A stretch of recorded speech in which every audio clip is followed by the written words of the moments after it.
Madame, Messieurs, bonsoir. Comme chaque samedi, nous allons prendre encore ce soir 50 minutes pour vous parler sport dans notre émission Samedi Sport, dans votre chaîne que vous aimez très bien, Innov Télévision. Et comme la semaine passée, aujourd'hui aussi, nous allons parler des interclubs de la CAF, mais nous allons faire évoluer l'actualité avec la première journée de la Coupe de la Confédération qui a vu 3 clubs congolais se produire.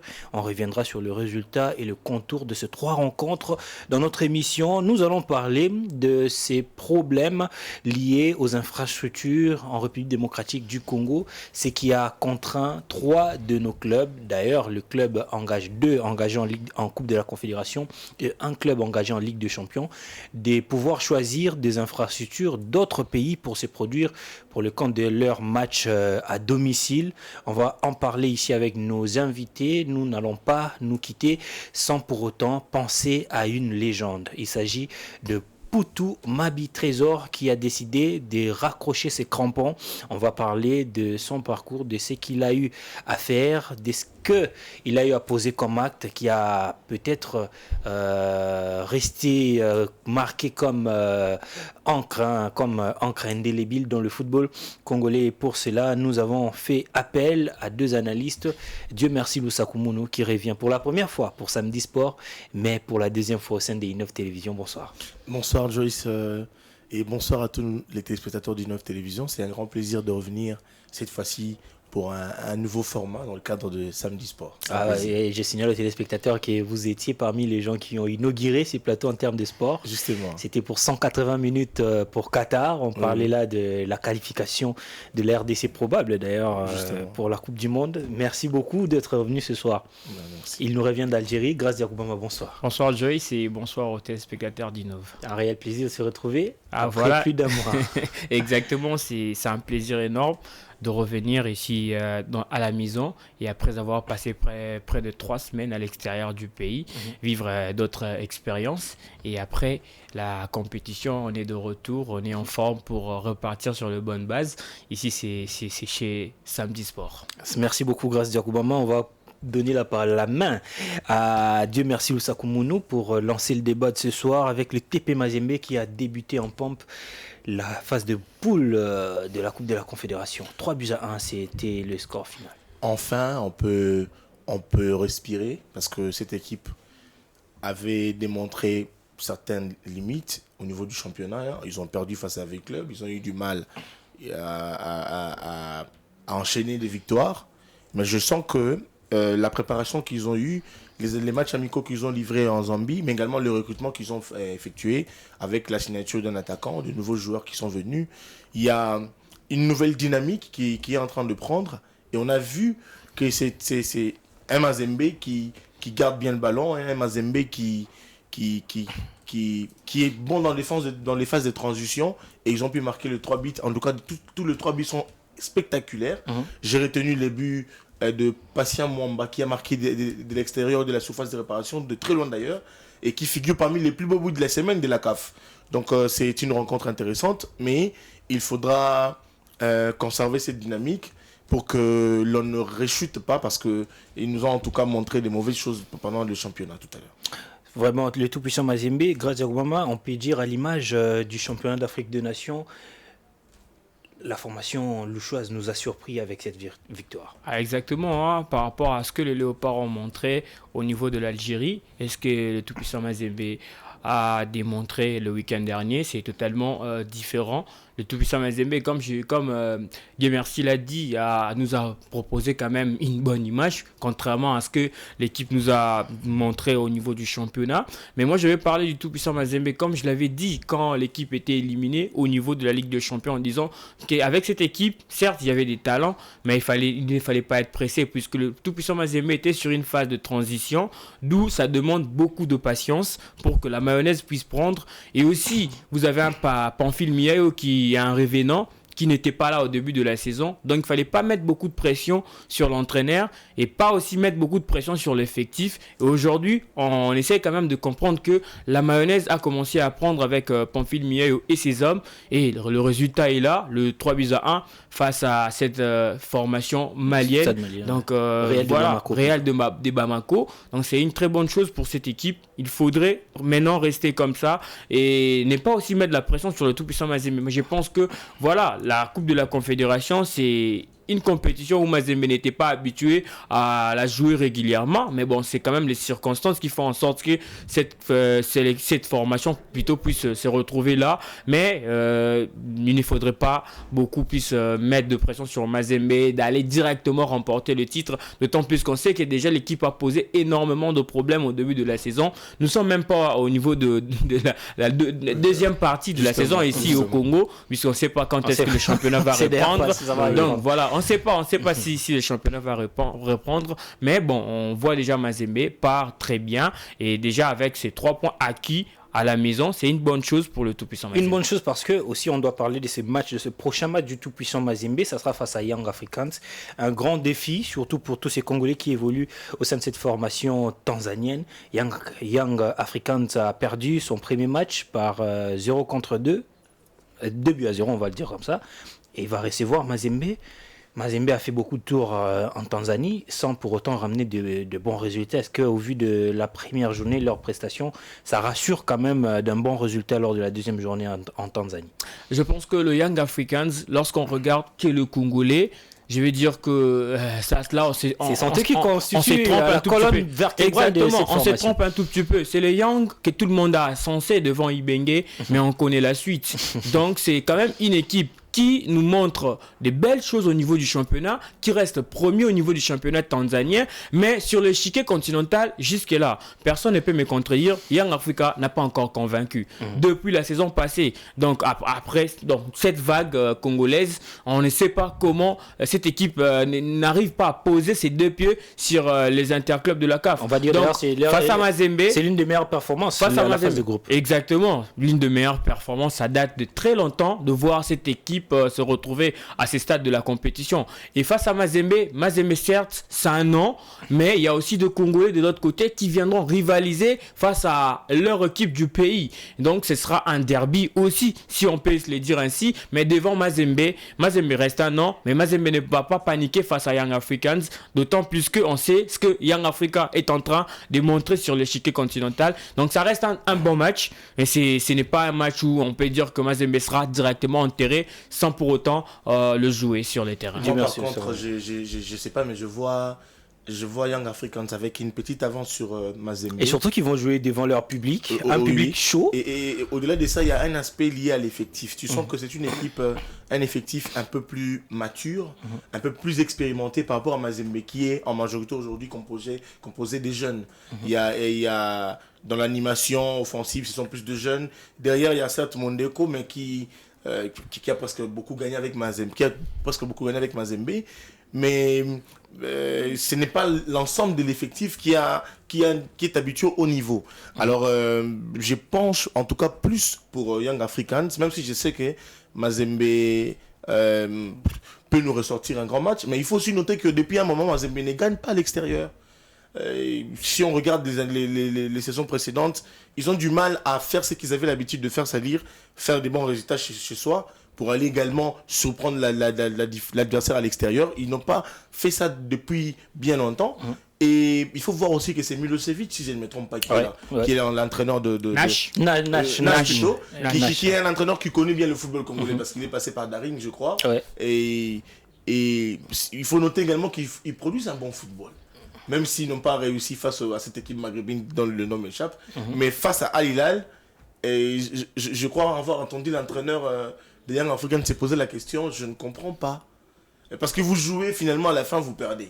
C'est une équipe qui joue bien, mais seulement, il faut qu'ils misent plus sur leur efficacité, parce qu'ils ont un attaquant monstrueux, c'est lui le meilleur buteur de la compétition. Est-ce que d'ailleurs Young peut puiser sur l'expérience de tous ces joueurs dans son site pour en faire un bloc d'expérimentés? Justement. Puisque Mazembe, ça ne joue pas à ces stades de la compétition. Justement, ils doivent rechercher ses ressources, aller puiser dans l'expérience des défenseurs comme Djouma Chabani, des milieux de terrain comme Bangala, Joyce Lomalissa, il y a Bernard Morrison dans l'attaque, il y a Jesus Moloko, il y a Rossien Tuisila, il y a Kalala. C'est presque Vita Club. Justement. Et puis au-delà de ça, il faut voir maintenant cette tendance de la rivalité Vita Club Mazembe. Parce que la majorité de cet effectif est composée des anciens joueurs de l'ASV Club, qui sont naturellement des rivaux éternels, si on peut le dire ainsi, des Mazembe. Alors il y a cet aspect aussi psychologique qui peut jouer, mais moi en termes d'effectifs, en termes d'expérience, mais aussi en termes de la connaissance, je vois plus Young African gagner que Mazembe. Il faut noter également que les clubs tanzaniens, particulièrement Young Africans, ne perdent pas à domicile. Exactement. Difficilement à domicile. Donc, je vais vous rappeler que la saison dernière, Yanga s'est fait éliminer en perdant à domicile 1-0. À domicile, oui. Voilà. Mais ça arrive par une équipe nigériane. Justement, mais moi je ne vois pas Mazembe aller battre à l'extérieur au regard du fait que dans l'histoire récente, même si l'histoire peut changer, mais dans l'histoire récente, Mazembe n'a pas fait des résultats probants à l'extérieur. Mais il faut compter sur cette jeunesse également qui peut d'un moment à l'autre surprendre. On a vu avec Patient Mwamba, si je ne me trompe pas, qui nous a sorti quelque chose de ouf en tout cas. Donc moi contrairement, je pense que c'est du 50-50. C'est du 50-50 entre Mazembe et Young Africans. Vous voyez déjà une équipe Mazembe qui sort d'une victoire, c'est-à-dire on a encore ce goût-là d'aller encore aller plus loin au niveau de cette compétition. Et en face, vous avez Young Africans qui a perdu lors de la première journée et qui veut convaincre devant son public. Je pense que la fraîcheur que Mazembe a et l'expérience, comme Dieu merci Lusakumu l'a évoqué du côté des Young Africans, ça va faire quand même l'affaire lors de ce match-là. Ça pourrait aussi se jouer sur le petit détail. On va voir ce que ça va donner. TP Mazembe, Young Africans, c'est pour demain déjà, à partir de 17h juste en Tanzanie. On va suivre et on va voir qui sera en tout cas vainqueur de cette rencontre entre les deux formations. On va prendre d'autres formations. D'ailleurs, le club a problème. On va continuer en Coupe de la Confédération pour parler du Daring Club Motema Pembe. Daring a fait un match nul. Je commence avec Grazier Bouma, 0 but partout. On ne s'attendait pas en fait à ces résultats après tout ce problème qui se passe au sein de cette formation. Exactement, on s'y attendait pas que les Daring Club Motema Pembe pouvaient arracher un nul blanc à l'extérieur face à ASEC Mimosa.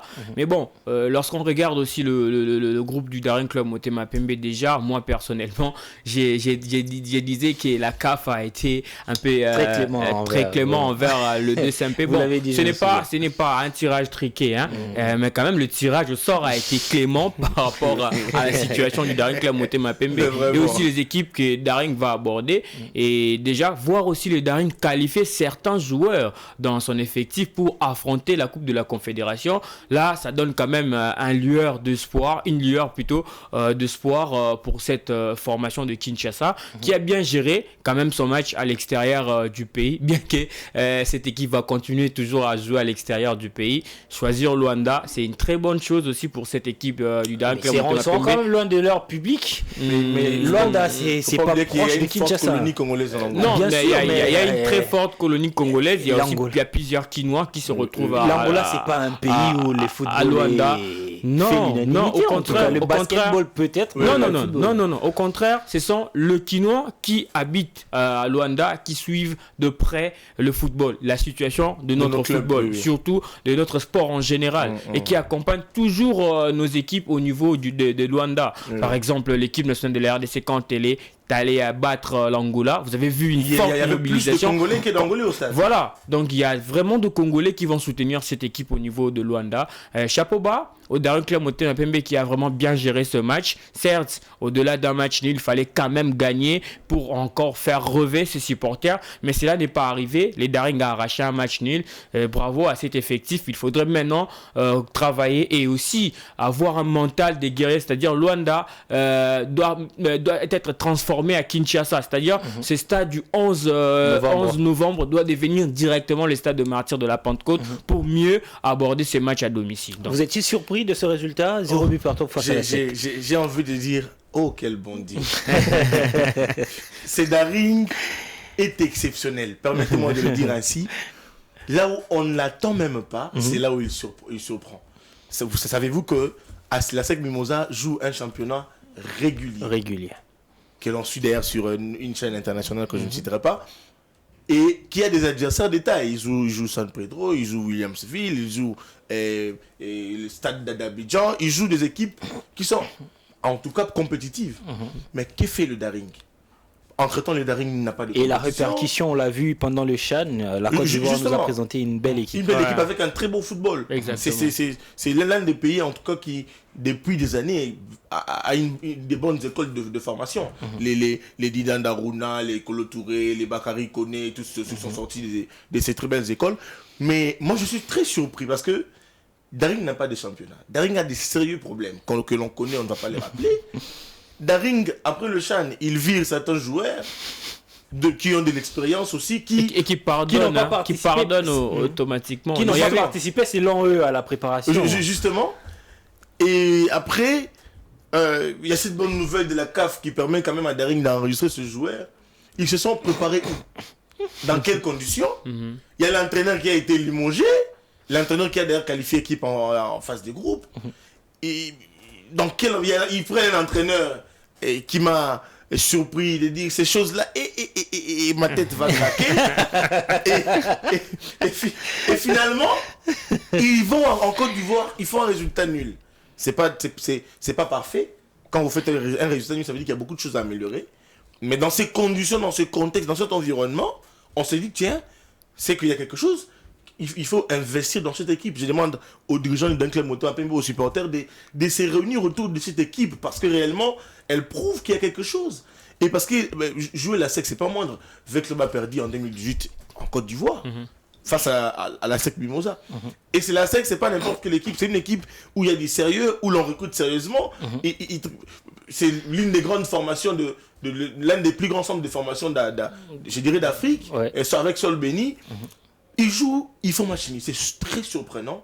Et pour moi, je dirais en tout cas, jusque-là, en termes de prestations dans la compétition africaine, c'est l'une des meilleures équipes. Ça donne l'envie, en tout cas, face à Diable Noir, c'est dimanche, demain d'ailleurs à 20h. Diable Noir, c'est ça du costaud parce qu'ils ont gagné leur premier match.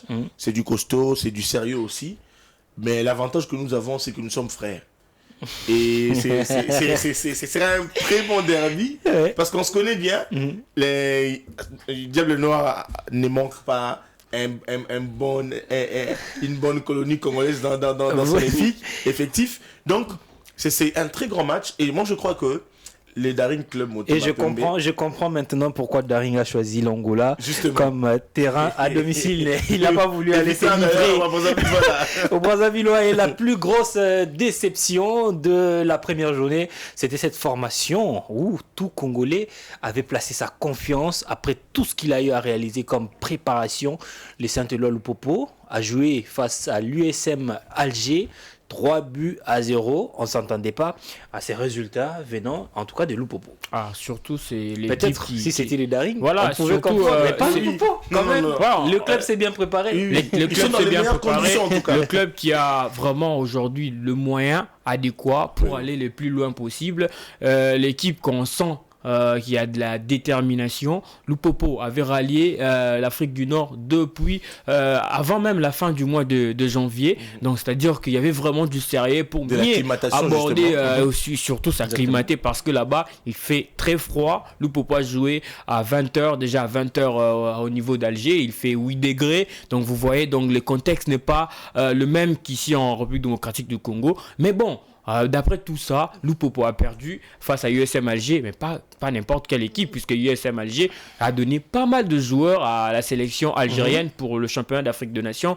Et il y a aussi le meilleur buteur Mayous, qui a marqué un but contre cette équipe de Saint-Éloi Lupopo, vraiment qui a pris l'eau ces jours-là en Algérie. Tout le monde ne s'y attendait pas, mais c'est le football. Je pense que c'était aussi il n'y avait pas de la concentration côté Lupopo. Et aussi on peut dire que la compétition a manqué. Cette équipe, on ne peut pas aussi se servir de matchs amicaux pour mieux détecter les failles. Lorsqu'on joue de matchs officiels, c'est par là qu'on doit vraiment mettre le pied sur le ballon. Lorsqu'il y a l'enjeu, il y a l'enjeu et tout ça. Et Lupopo aussi, il ne faut pas oublier, venait de qualifier d'autres joueurs. Et Lupopo avait aussi libéré pas mal de joueurs qui étaient là rien que pour gonfler l'effectif. Il a fait enregistrer des joueurs comme Orso Moirou qui était à leur première fois de jouer les interclubs de la CAF. Vous voyez tout ça là, l'expérience et aussi le manque de la compétition aussi, ça a joué à fond avec cette défaite de Lupopo. Mais je pense que cette équipe a des joueurs aussi expérimentés. Ils vont directement oublier cette défaite, parce que si vous restez sur cette défaite, je ne pense pas que Lupopo va mieux faire au niveau de la Coupe de la Confédération. Il faudrait directement oublier cette défaite et directement voir Marumo Gallant qui se présente déjà demain et qui a gagné son premier en match. Zambie, qui a gagné son premier match. On connaît cette équipe qui est une équipe aussi joueuse, qui a posé énormément de problèmes à l'Est Club de Kinshasa la saison dernière au niveau de la Coupe de la Confédération. Et cette équipe aussi, certes, était éliminée face à Mazembe, mais par quel moment, par quelle situation? Donc Lupopo devrait vraiment se concentrer sur son groupe pour mieux faire et afin de prendre quand même les 3 premiers points et déjà se positionner dans ce groupe.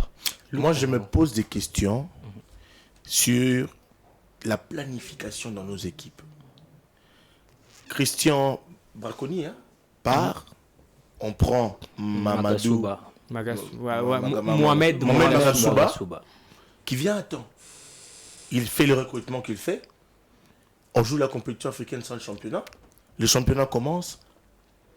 Mais après, c'est comme si on tâtonnait, on recrute en pleine saison, on enregistre en désordre, on signe des gens avant-centrés, défenseurs, sans planification réelle.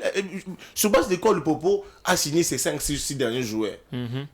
Bon, il y a les joueurs de qualité, j'ai vu je sais pas les Séchelois ou les Bochoni, quelque chose comme ça, l'attaquant qui est pas mal, qui est bon. Mais est-ce que c'était intéressant est-ce qu'on planifie les recrutements? Parce que ça c'est un problème. Ils vont faire la préparation là-bas à l'extérieur, ils prennent Bissiki, qui est un joueur très expérimenté, mais il a quel âge, Bissiki? Est-ce qu'il a de la fraîcheur? Si Lupopo a manqué de championnat, moi je me pose des questions sur la planification. Et Lupopo a manqué le championnat, bien sûr, mais c'était pas de sa faute. Lupopo a joué régulièrement ses matchs pendant la période de la Ligue nationale de football. Oui, c'est un problème lié à l'organisation, à l'organisateur, à l'organe qui organise le championnat, notamment la Lina Foot. Mais j'ai dit, ça c'est une raison que comme Grace l'a évoqué, mais on doit se poser aussi la question sur la planification des deux équipes. Vous ne pouvez pas prendre tout ce temps de préparation et aller vous faire humilier. C'est le terme, humilier, non. Le problème, c'est aussi dans la planification. Je ne remets pas en cause les compétences de Magasouba, qui est un expérimenté, qui connaît très bien le football africain, et particulièrement le football congolais, parce qu'il y a œuvré, il a été avec club à Daring, à Lupopo, il a même été sélectionneur de l'équipe nationale congolaise à une certaine période. Donc il connaît le football, mais on doit réfléchir sur la planification. Non, certes, vous avez raison. Au-delà de tout ça, il y a une défaite. Lupopo a perdu, ce qui est vrai.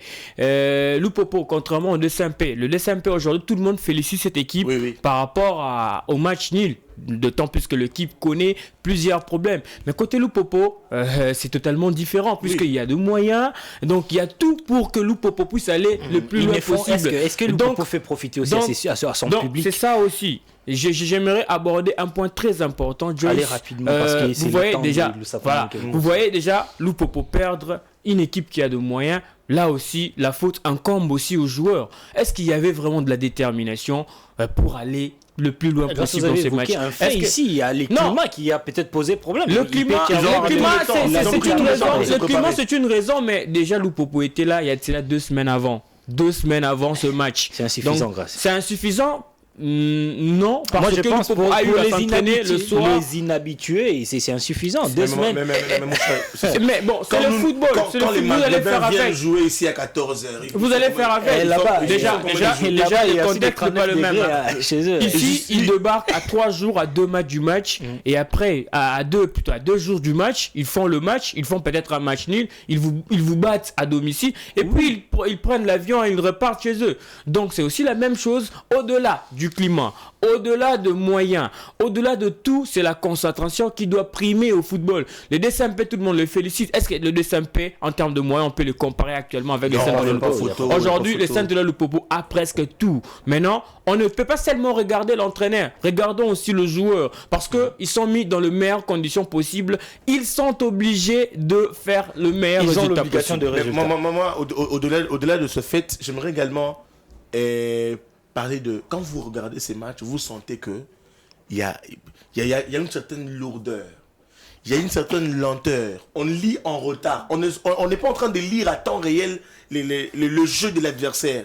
C'est vrai, les automatismes sont bien élaborés du côté de l'USM Alger. C'est la meilleure équipe algérienne. Je vous rappelle, USM Alger, avant de jouer Lupopo, USM Alger avait fait un match de championnat le mercredi. J'étais sur place, j'ai suivi même le match. Justement. Vous avez battu une équipe locale sur le score de 4-1. Et pendant ce temps, Lupopo jouait un club de deuxième division. Deuxième division pour un amical, ça veut dire les gars, venez, on va quand même jouer, on vous donne $500, vous jouez, et puis voilà. Donc ça aussi un autre problème. C'est pourquoi nous demandons aux autorités. Moi, j'aimerais m'adresser au président de la République, au premier des sportifs en RDC. Monsieur le président Félix Tshisekedi Tshilombo Antoine, le football congolais est en danger. Si on arrête les championnats pour la 3e fois de suite, sachez-les bien que ça sera également mis sur votre compte, parce que c'est durant votre mandat que le championnat s'arrête sans arrêt. Et c'est chaque saison que le championnat s'arrête. S'il faut s'investir personnellement, à travers le ministère du Sport ou à travers la fédération pour mettre des moyens, et s'il faut même intervenir pour permettre à ce qu'il y ait réellement changement, portez ces problèmes à cœur, monsieur le président, pour que le championnat puisse continuer. Sinon, le football congolais va mourir. On a vu les résultats au niveau du Tchad. Voilà, on va peut-être entamer très très bien le souci que vous avez avec notre prochain sujet, mais donnez-moi un peu le temps de donner le programme aux téléspectateurs. Pour le match de la Coupe de la Confédération, on va prendre vite à peut-être après. On doit consommer le temps par rapport à ce que nous avons prévu. Lupopo va affronter Marumo Galante demain dimanche à partir de 14h, heure de Kinshasa. Yanga va recevoir le tout-puissant Mazembe Anglebert à 17h, heure de Kinshasa. Et Daring Club Motema Pembe va recevoir en Angola la formation de Diable Noir à partir de 20h. Mais pourquoi Daring Club Motema Pembe va recevoir un club en Angola et Lupopo en Zambie? C'est parce que on a un problème. Il n'y a pas d'infrastructure. Les stades de Martyr et les stades Kibasa Maliba n'ont pas été homologués et le club se sentent choisi le stade de leur choix. Et ils ont refusé d'ailleurs l'offre de Moïse Katumbi de pouvoir aller se produire au TP Mazembe Stadium. On peut comprendre qu'il y a des raisons sportives. Lupopo est vraiment un éternel rival à Mazembe, Vita Club également. Le Daring Club Motema Pembe qui n'a pas voulu peut-être s'estimant adversaire à Mazembe. Mais grâce à Koubama, la faute... À qui incombe la faute? Parce qu'aujourd'hui, il y a eu le moyen, comme le dit souvent Méline Kanza, qui ont été décaissés. Mais les stades n'ont pas été homologués. Après tous ces travaux qui ont été réalisés au stade Kibasa Maliba et aussi au stade de Martyr de la Pentecôte, on n'a vu que des photos, mais au fond, un tombeau blanchi.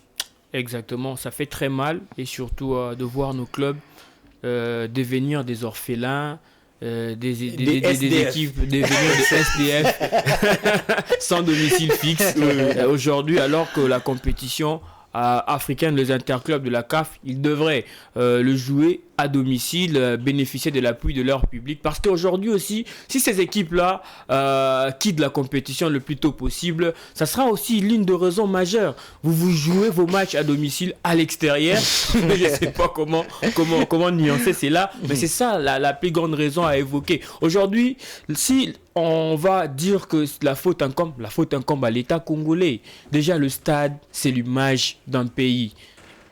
Moi, je reviens de l'Algérie où j'ai suivi du début jusqu'à la fin le championnat d'Afrique des Nations. C'était dans quelles conditions, dans quelles installations sportives? Vous avez le stade du 19 mai 1956 qui a été réfectionné comme le stade de Martyr. Un éternel stade un éternel chantier qu'on réhabilite presque après 2 ans, après 1 année. Mais vous voyez un stade qui met à la disposition du public, qui met à la disposition de journalistes ce qu'ils veulent. Donc, c'est-à-dire, vous venez dans un stade, vous voyez, il y a presque toutes les dispositions qui sont prises. Au niveau de la sécurité, au niveau des infrastructures. Moi, pour la première fois, j'ai vu au stade de Martyrs, on se retrouve avec le supporter. Déjà, au niveau de la sortie du stade et à l'entrée du stade, on est toujours avec les supporters. Mais au stade du 19 mai, même au stade Nelson Mandela de Baraki, lorsque vous entrez, vous voyez les supporters dès l'entrée, donc à l'enclos du stade, et vous, lorsque vous accédez à l'esplanade du stade, vous êtes départagé avec les supporters. On vous dit l'entrée des journalistes c'est là, l'entrée VIP c'est là, pour le supporter c'est de l'autre côté.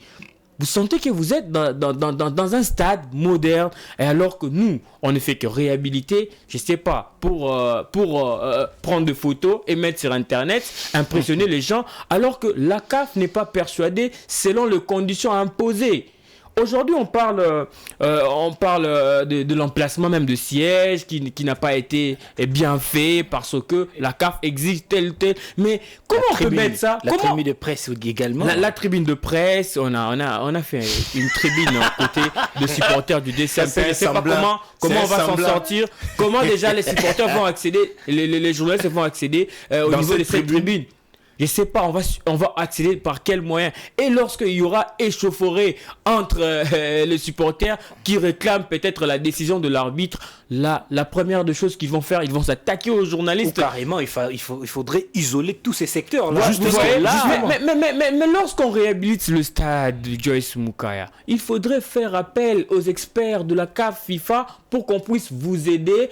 Comment faire remplir le cahier des charges, à remplir les conditions. Mais aujourd'hui, on nous dit qu'il n'y a même pas une salle d'urgence quand un joueur tombe sur l'air de jeu. Il n'y a même pas la connexion Wi-Fi au stade de Martyrs. Mais c'est vrai, il y a une connexion Wi-Fi au stade de Martyrs. Il y a la connexion Wi-Fi, mais c'est seulement dans comment on dit, dans l'espace VIP. Oui. Et c'est réservé aux personnes, aux invités de marque. Quel débit. Et pas pour la presse. Ailleurs, par exemple, en Algérie, au stade Nelson Mandela, lorsque vous accédez dans la tribune de presse, même au centre de médias, parce qu'il y a un centre de médias à côté, il y a aussi la tribune de presse. Dans le centre de médias, c'est là où on part travailler lorsqu'il n'y a pas match, lorsque peut-être on attend le coup d'envoi, vous travaillez là-bas et après vous allez entrer directement dans la tribune de presse. Une fois que vous accédez là-bas, vous avez votre connexion Wi-Fi. Et c'est votre connexion Wi-Fi qui prime sur la connexion mobile. Donc, vous voyez, tout ça, il n'y a pas au stade de Martyrs. Et ça ne coûte rien à l'État. Ça ne coûte rien, mais ce sont de petites choses qu'on doit remplir. Mais quand le ministère, le gouvernement, via au ministère du Sport, prend l'engagement de réhabiliter les stades, vous devez partir au niveau de la FECOFA et pour qu'on puisse vous aider à consulter. Allez encore au niveau de la FECOFA. Non, c'est-à-dire la FECOFA va vous aider à consulter les experts CAF, FIFA pour remplir le cahier des charges comme vous l'avez dit. Très dangereux. Vous demandez au ministère d'aller consulter la FECOFA. Mais ce sont les techniciens. Il y a les conditions imposées par la FIFA et la CAF pour accueillir le match internationaux. Mais comment on va accueillir un match international lorsqu'il n'y a pas la connexion Wi-Fi au stade, lorsque la tribune de presse, je sais pas, là où on se met là, c'est une tribune de presse. Ça, c'est la tribune d'honneur. Et puis une tribune d'honneur avec quel genre de siège. Moi, j'aimerais revenir dans l'historique. Rapidement. Parce qu'il faut que l'on connaisse l'histoire. Le stade des Martyrs a été construit, a été finalisé en 93, 94, si je ne m'abuse. Mais il a été réhabilité combien de fois? Plus de 100 fois. Il a coûté 38 millions de dollars au gouvernement congolais pour sa construction. 38 millions seulement. 38 millions. C'est grand stade. Oui. 38 millions seulement. Je vous dis. Mais quand on parle de la réhabilitation du stade des Martyrs pour accueillir la CAN des U23 qu'on devait accueillir en 2015, malheureusement, on n'est pas sérieux dans ce pays. On a été sanctionné pour ça parce qu'on a désisté en dernière minute et la CAF a été obligée à nous infliger des amendes et à nous interdire la prochaine participation de la CAN plutôt I23. Les premiers ministres Matata Mpogno et le secrétaire général au sport à l'époque, SG Okito, ils annoncent que le gouvernement congolais a déboursé 13 millions de dollars pour la réhabilitation du stade des Martyrs. Vous vous rappelez qu'en cette période, The Club réuni quelques équipes de Kinshasa, on dit non, on doit jouer le championnat et surtout la Ligue des Champions. Ils vont réhabiliter le stade Tata Raphaël avec les moyens de bord. Par leurs moyens propres. Et des moyens difficiles d'ailleurs. Moi, je voyais les supporters mettre de peinture au stade. Exactement. C'était très difficile à l'époque. Le ministre, c'était Denis Kambaye. Non, Denis Kambaye est arrivé juste après. Juste et c'est lui-même qui a exigé qu'on puisse ouvrir le stade de Marseille. À l'époque, il était le président des supporters de Vita Club. C'est l'actuel Premier ministre qui était le ministre de Sport à l'époque. Et c'est lui qui avait d'ailleurs accueilli cette sanction qui nous est parvenue à travers une notification de la CAF. Je vous dis, 13 millions de dollars. Ce n'est pas moi qui l'ai dit, c'est le Premier ministre de l'époque qui l'avait annoncé. Et c'est le secrétaire général au sport de l'époque, le CG Okito, qui l'avait également confirmé. Les travaux devaient prendre normalement 13 mois. On s'est étendu à 2 ans. On ouvre les stades. C'est comme si on n'a rien fait. On retrouve les Maléos à l'intérieur. C'est la même chose. Il y avait un match, RDC Burundi, c'était le temps de la Coupe d'Afrique, les barrages du mondial. Ouais. Comme si rien n'était. On a dépensé, s'il vous plaît, 13 millions de dollars. On a fait un semblant de réparer l'écran géant. Il y a eu des caméras de surveillance des caméras de surveillance, on nous dit qu'il y en a déjà 20, mais c'est seulement 150 qui fonctionnent. Et c'est obsolète. Parce que la technologie, elle évolue. On a peut-être des caméras de 2005, par exemple, si supposé. Non, on aura quelle qualité d'image? Vous savez, au Qatar, on ne pouvait pas voler un téléphone au Qatar. Téléphone, même en Algérie. Vous volez un téléphone, on vient chez vous à la maison, on frappe sur votre porte, on vous arrête. Même Pourquoi? En Algérie. Les caméras sont multipliées, démultipliées dans toutes les entrées du stade et dans toutes les allées, tout est surveillé. Allez, rapidement. En 2008, on veut réhabiliter le stade de Martyrs. Pourquoi? On est sous la menace de la CAF, de la FIFA d'être sanctionné. On met en place les moyens pour réhabiliter le stade de Martyrs. C'est la première fois qu'on nous a mené une pelouse synthétique que moi je n'aime pas. Parce qu'à mon avis, on devrait utiliser la pelouse naturelle. Ce qui nous tue, c'est parce qu'on n'est pas sérieux. On ne sait pas arroser, entretenir nos pelouses. Même la pelouse synthétique, on ne sait pas gérer ça. Justement. Le gouvernement congolais a dépensé combien? On nous apprend qu'on a dépensé 15 millions de dollars. Pour la pelouse synthétique. Pour réhabiliter le stade de Martyrs en 2008, afin également d'accueillir la pelouse synthétique. Il n'y a pas eu de chaises, de sièges. On n'a rien fait du tout en réalité dans le fond. Mais où est-ce que nous allons? Quand on fait 15 millions, plus 13 millions, ça fait 28 millions. On peut construire des stades de grande envergure avec 28 millions. Exactement. Il y a le stade de Lumumba de Matadi, l'éternel stade Lumumba, qui a un plan qui devrait être une merveille pour la RDC. Qui date depuis de 10 ans. Aujourd'hui, c'est un stade un éternel chantier. J'ai vu le gouverneur Bandou y arriver et j'étais dans la tournée avec lui lors de son installation. Il a promis en tout cas de s'activer pour que le stade soit construit. Mais les moyens de la province sont limités parce que le système politique il est compliqué. La rétrocession n'y arrive pas. Il y a beaucoup de problèmes. Mais est-ce que le gouvernement congolais peut penser à la jeunesse? On est en train de sacrifier la jeunesse congolaise. Pour moi, c'est une honte que la RDC aille jouer en Zambie, que la RDC aille jouer en Angola, que la RDC aille jouer au Congo-Brazzaville. On n'est pas sérieux. Et je rappelle qu'on a eu 3 ans, s'il vous plaît. On a eu 3 ans pour réhabiliter. Il y a les ministres, les pasteurs Amos qui arrivent, on ferme les stades. Quand on ouvre, qu'est-ce qu'on constate? Rien de bon. On nous prend des photos du vestiaire qu'on a réhabilité, mais quand l'inspecteur arrive, le plafonnier même le plafond du vestiaire, c'est de la pourriture. Le ministre Chemboï vient, on ferme. Et puis le problème c'est qu'on ferme sans mesure d'accompagnement, ça veut dire trouver un moyen pour que les gens puissent trouver un moyen là où ils jouent. On ne peut pas jouer le championnat à courant, en pauvre quand même. Non! Un championnat d'élite en République démocratique du Congo qui se joue au centre courant en pauvre, qui est également en train de pourrir. Pas de résultats. Qu'est-ce que ça veut dire? On n'est pas sérieux. Des deux, je rappelle encore que à une certaine période, toujours le CG Okito a annoncé la construction de 145 stades municipaux. À l'époque. Je me rappelle, le président Maximo qui était sur un plateau de télévision, il a dit, je suis architecte, c'est utopique. Où nous en sommes aujourd'hui avec les stades municipaux? Ceux qui ont été construits ici à Kinshasa, est-ce que les gens y accèdent? C'est impraticable. J'aimerais dire comme Méline Kanza, c'est la sacrifice de la jeunesse. Permettez-moi de le dire. Messieurs les dirigeants sportifs, messieurs le ministre des Sports, messieurs le président de la fédération intérimaire, messieurs le président de la République, messieurs le premier ministre, vous avez été ministre de la jeunesse et des sports. Dans ces conditions, c'est réellement le sacrifice de la jeunesse. La jeunesse congolaise est sacrifiée. D'autre part, permettez-moi en tout cas de marteler, il y a nos clubs aussi qui ont une responsabilité. Allez-y. Les gens ne peuvent pas dire que d'une manière ou d'une autre, oh non, Mazembe a corrompu les inspecteurs de la CAF. Non! On ne peut pas se substituer et se faire substituer par les autres. On doit travailler. Et nous avons la facilité dans notre pays. Ça veut dire quand on dit les inspecteurs de la CAF, ils vont revenir, et puis on dort. On met les sièges pour l'esthétique, la beauté, alors que dans le fond, c'est de la pourriture. Ça pue. C'était quand même pour peut-être faire montrer à l'opinion. Et non, la CAF nous dit, lisez les remarques de la CAF, on dit les sièges même ont été mal posés. Il faut qu'il y ait de la peinture et qu'il faut qu'il y ait des fers pour accueillir les sièges. Donc on est dans de mauvaises conditions. Nos clubs aussi ont une grande responsabilité. Chers messieurs, si vous n'avez pas de moyens, démissionnez de vos clubs. Il faut mettre en place des projets sérieux. Si vous trouvez que le système dans lequel vous fonctionnez ne convient pas, je vous conseille de changer le système. Et si ça ne marche pas, quittez les clubs. Vous ne pouvez pas être des gestionnaires des équipes. Il y a notre aîné, l'ancien joueur Guy Ganacho qui en a parlé. Vous êtes là pour chercher les moyens de l'État. Vous ne payez pas de joueurs, ils n'ont pas de salaire, ils n'ont pas de primes conséquents.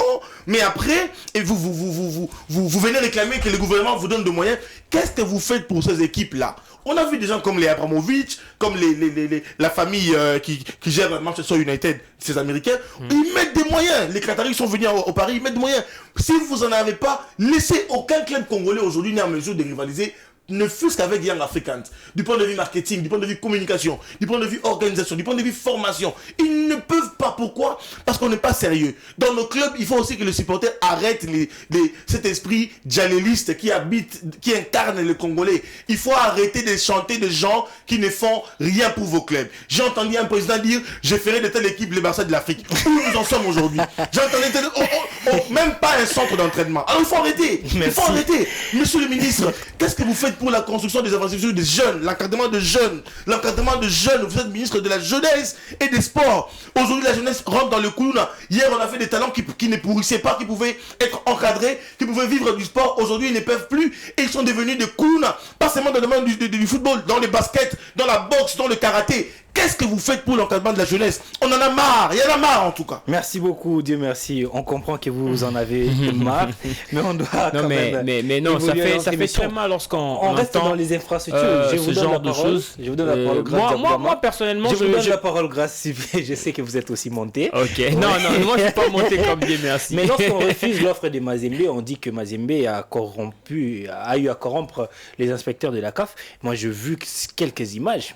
Le stade des Martyrs, on a vu aussi des images. J'ai vu aussi quelques images du stade de Mazembe où aujourd'hui, c'est une première en RDC qu'il y ait des entrées électroniques pour les billets électroniques.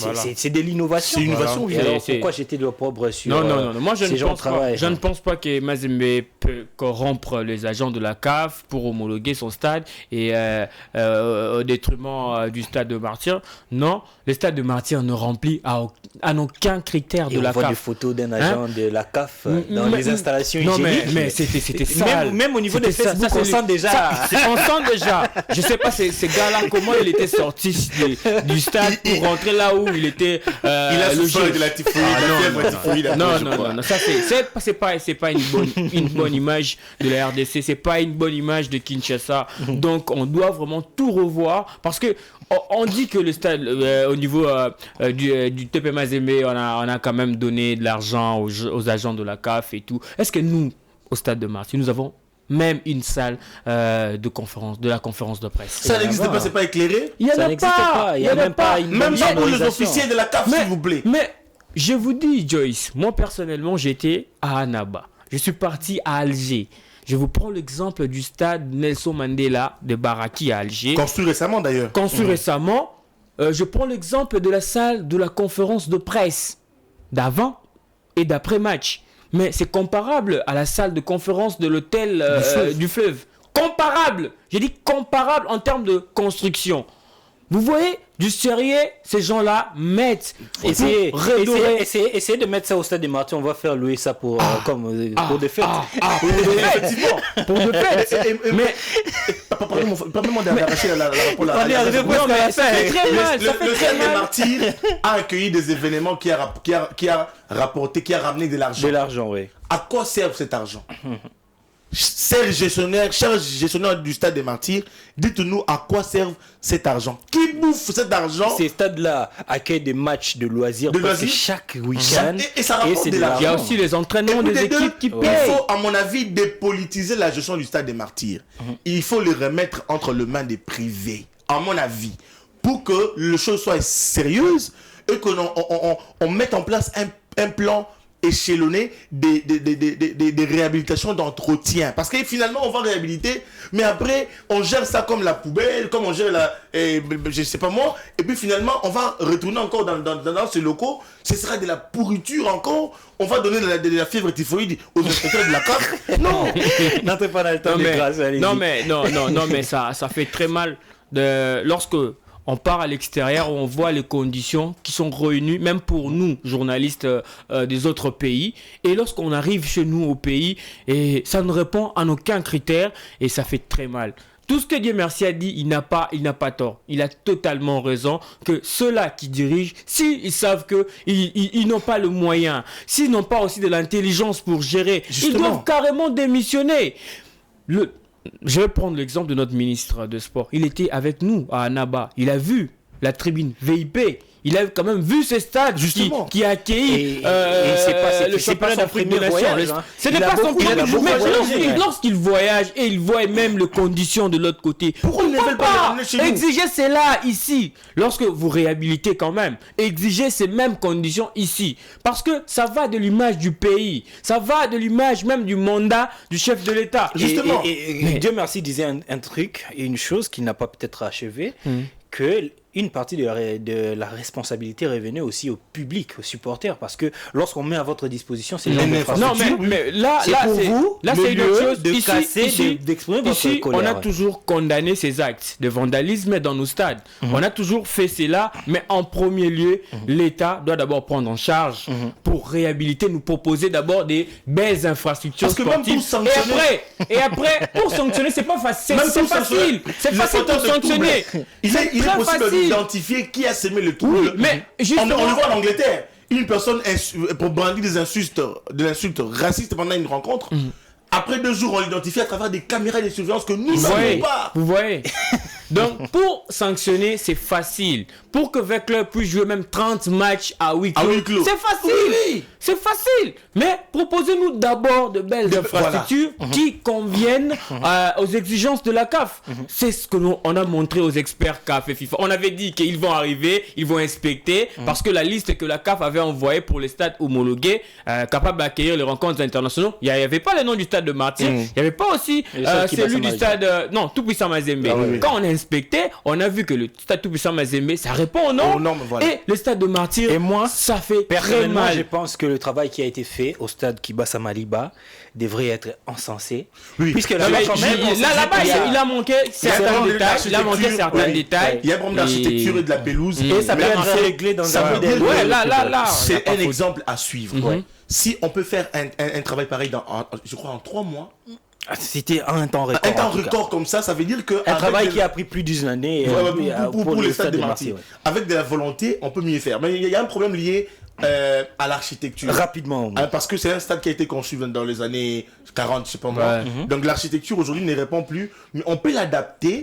Donc comme la CAF l'a exigé, on peut l'adapter aux critères actuels, mais surtout lié à la pelouse. Il faut saluer le travail effectué par le gouvernement.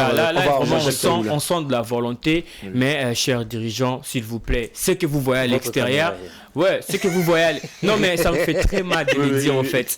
Ce qu'ils voient à l'extérieur, ce n'est pas ce que nous voyons ici au pays, ce n'est pas la même réalité. Ramenez-nous la même beauté de stade que vous partez dans de compétitions où vous remettez plusieurs primes aux gens, mais ramenez-nous la même beauté ici au pays. Merci, comme ça on sera fiers de nos stades, fiers de nos installations. Arracher la parole parce que je dois vous le remettre au moins pour 1 minute avant que nous puissions mettre fin à notre émission, parce qu'il y a un grand joueur qui a choisi de raccrocher ses crampons.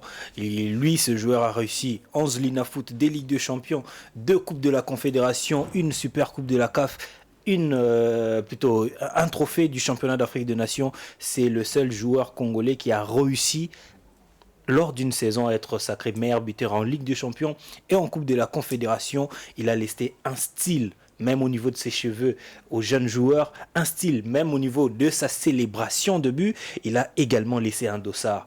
On se souviendra toujours de Mputu Mabi Trésor lorsqu'on verra le dossard numéro 8. Ce joueur, malheureusement, qui a joué que 3 Coupes d'Afrique des Nations.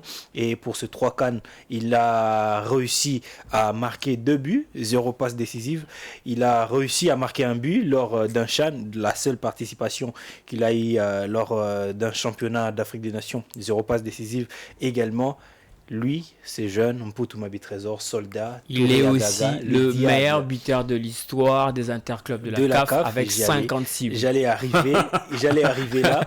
C'est le joueur congolais qui a marqué plus de buts en Ligue des Champions lors d'une saison, lorsqu'il a été plébiscité meilleur buteur en 2007. Et l'autre Congolais, ils sont à 2. L'autre Congolais, c'est Kapela Mbiyavanga, ancien joueur de Petro d'Angola, qui a réussi à être meilleur buteur de la Ligue des Champions avec 9 buts. Le seul, avec Mputu Mabi Trésor. Le reste, ils ont réussi à peut-être meilleur buteur, mais avec moins de 9 buts. Mputu Mabi Trésor a écrit l'histoire au niveau de l'Afrique avec le TP Mazembe et avec l'équipe nationale de la RDC. On s'en souviendra toujours. Il mérite respect, honneur, après une immense carrière qu'il a fait.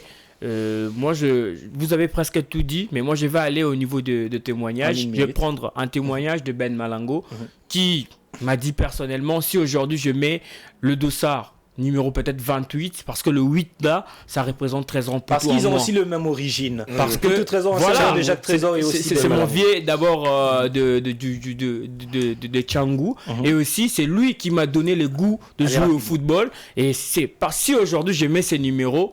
Peut-être si je change de numéro, si j'ai 30, je dois avoir toujours 38. C'est parce que j'ai 13 ans Mputu à moi. Je pense qu'il a donné le goût à plusieurs jeunes de jouer au football. Et même nous, à un moment donné, on voulait devenir de 13 ans Mputu, mais parce que nos parents n'ont pas voulu qu'on puisse jouer au football. Mais vraiment, 13 ans Mputu, il a fait rêver beaucoup de gens et il mérite beaucoup. Je le considère comme le Maradona congolais. Permettez-moi en tout cas de faire cette petite comparaison. Rapidement. Pétri de talent, mais aussi prêt à plusieurs frasques. On se rappellera de son coup de pied en 2006 en Angola, mais on se rappellera également de son coup d'éclat contre le Togo. On se rappellera de son kakato au Rwanda. Voilà. On se rappellera également de son joli but face au Ghana. C'est à la Messi. Non, c'est ça, c'est... Je dirais comme Claude Leroy, il est à la dimension du joueur comme les Adebayor, les Samuel Eto'o, Mputu Trésor, devrait entrer dans les Hall of Fame. Moi, je dirais tout le temps. Je sais pas. On n'aura pas des talents comme ça. Quelqu'un m'a dit que ça viendra peut-être 2-3 siècles après, mais c'est aussi un exemple, un modèle pour dire au football, il faut ajouter l'encadrement et l'instruction. Parce qu'un Mputu Mabi, avec un encadrement qu'il aurait eu dans sa jeunesse, aurait été plus meilleur dans sa gestion, dans la gestion de sa carrière que ce qu'il nous a produit. Il joue 3 CAN justement parce qu'il n'était pas... à un moment donné, il était plus dans des frasques, il était plus dans de confrontations. 3 CAN parce que aussi la RDC s'est arrêtée en 2006. Oui. S'est arrêtée en 2006 pour revenir en 2013. Et malheureusement, on a manqué 3 CAN. N'a jamais joué un match. Il n'a jamais participé à un match de phase élimination directe en équipe nationale. En 2006, il était écarté pour son carton rouge. En 2013, la RDC n'a pas joué la prochaine phase. Et en 2019, il n'a pas non plus joué parce qu'il était déjà blessé. Remplaçant. Moi, je vais retenir 3 choses de Mputu Mabi Trésor. La première, c'est doublé au Stade de Marseille en 2008 face au Daring Club Motema Pembe. Ça revient en tête comme si c'était hier. La deuxième des choses, en tout cas, c'est ces magnifiques buts qu'il a réussi à marquer face à la Tunisie. C'était à Chartelli. Peu se souvient de ces matchs. C'était un match 2005, amical, un match amical qui n'a pas connu son terme. Voilà. Peu se souvient de ces matchs. À l'époque, il était encore petit. En fait, la troisième chose, pour la première et la dernière fois, j'ai eu à escalader le mur du Stade des Martyrs, c'était pour aller voir Mputu Mabi Trésor. Je vais finir cette émission en remerciant Sam Moutoni qui a tenu en tout cas à l'absence de Grâce Diakoubama pendant plus d'un mois. C'est jeune, c'est jeune, et il est encore jeune, oui. Une étoile montante. Il a réussi à garder le flambeau. Il a fait très bien. Allumé. Aussi. Merci beaucoup Sam Moutoni. Merci aussi à vous, chers confrères, de pouvoir disponibiliser de votre temps. Merci à vous, chers téléspectateurs. On se retrouve la semaine prochaine avec le même plaisir pour un nouveau numéro. D'ici là, portez-vous bien.